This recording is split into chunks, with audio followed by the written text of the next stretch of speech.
ஸ்ரீராம் ஜெய ராம் ஜெய ஜெய ராம். ராமாயண பாசுரங்கள்.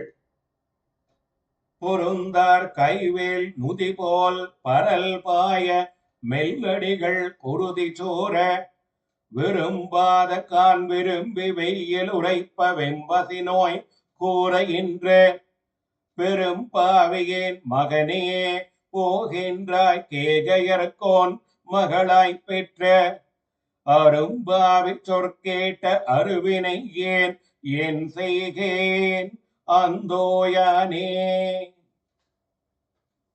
பகைவர்கள் கையிலிருந்தும் கூர்மையான வேலாயுதத்தை நுனி போன்ற பருக்கை கற்கள் காலில் தைத்து வருத்தவும், அதனால் மென்மையான உன் கால்களினின்றும் குருதி பெருகவும், மேலே வெயில் உரைக்கவும், வேண்டிய பசியாகிய நாய் மிகவும் வருத்தவும், பெரும் பாவியான எனது மைந்தனே, இப்பொழுது எவரும் விரும்பாத காட்டை நான் போகச் சொன்னேன் என்பதாலேயே விரும்பி அக்காட்டிற்கு செல்கிறாய்.